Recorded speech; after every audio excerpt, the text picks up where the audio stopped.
అయిపోతుంది. అందరికీ నమస్కారం. జై తెలంగాణ, జై బీసీ, జై బీసీ. ఈరోజు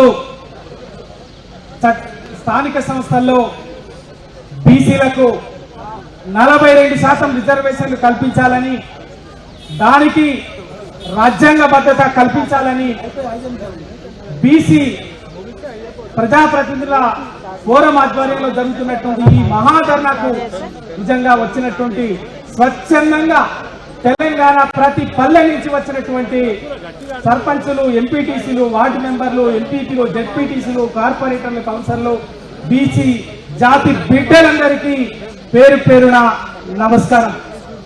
ఇదే స్ఫూర్తితోటి, ఇదే చైతన్యంతో మన డిమాండ్ని కాంగ్రెస్ పార్టీ ఓట్ల కోసం కామారెడ్డి డిక్లరేషన్ లో ఇచ్చినటువంటి హామీని నెరవేర్చేంత వరకు ఈ స్ఫూర్తితో కొనసాగించాల్సిందే.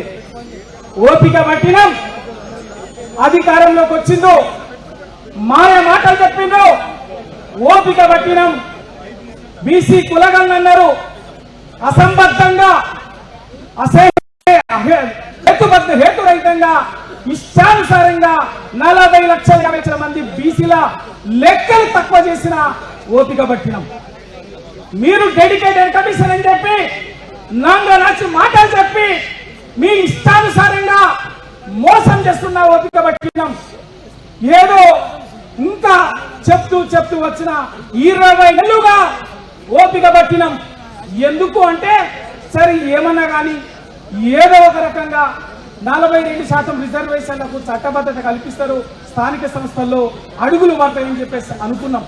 కానీ తీరా చూస్తే మళ్ళీ చేస్తున్న పని ఏంటంటే 70 ఏళ్లుగా ఈ దేశంలో కాంగ్రెస్ పార్టీ బీసీలకు మరణ శాసనం ఎట్లా రాసిందో ఆ మరణ శాసనానికి రాజకీయ, విద్యా, ఉద్యోగ అవకాశాల్లో బీసీలకు మరణ శాసనం రాసింది కాంగ్రెస్ పార్టీ 70 ఏళ్ల కింద.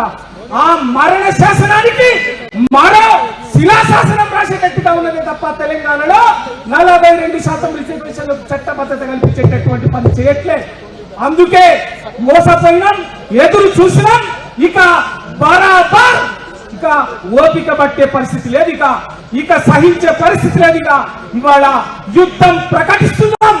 బరాబర్ గా ఈ వేదిక మీద ఉన్నటువంటి ఇవాళ మాట్లాడుతున్నటువంటి వాళ్ళనే తెలంగాణని మీ మెడలు వచ్చి తెలంగాణ రాష్ట్రాన్ని సాధించడం బిడ్డ. మళ్ళీ ఇదే మనుషులు వల్ల మొదలు పెట్టినాం తెలంగాణలో రాజకీయ యుద్ధాన్ని, బహుజన యుద్ధాన్ని, బీసీ యుద్ధాన్ని. 42% రిజర్వేషన్లకి పార్లమెంట్ లో రాజ్యాంగ సవరణ చేసి బరాబర్ గా 9th షెడ్యూల్లో చేర్చి చట్ట సవరణ చెయ్యకపోతే ఇక్కడే ఇందిరా పార్క్ సాక్షిగా మళ్ళీ మీకు రాజకీయంగా సమాధి కాయం వదిలిపెట్టేది లేదు. మా లక్ష్యం నెరవేర్చుకునేంత వరకు రాజీ పడకుండా పోరాటం చేస్తాం. అందుకు రాజకీయాలకు అతీతంగా ఇవాళ అందరం కూడా ఇవాళ కలిసి వచ్చింది ఇదే స్థితిని కొనసాగిద్దామని చెప్పేసి చెప్తూ, వ్యతిరేకంగా ఉండేటటువంటి వాళ్లకు బుద్ధి చెప్తూ పార్లమెంట్ లో మన లక్ష్యాన్ని నెరవేర్చేటట్టుగా ఆ దిశగా మన పోరాటాన్ని, ఉద్యమాన్ని ముందుకు తీసుకుపోదామని చెప్తూ నాకు అవకాశం ఇచ్చినటువంటి అందరికీ, బీసీఎఫ్ మిత్రులకి మరొకసారి ధన్యవాదాలు తెలియజేస్తూ జై తెలంగాణ, జై బీసీ, జై బీసీ.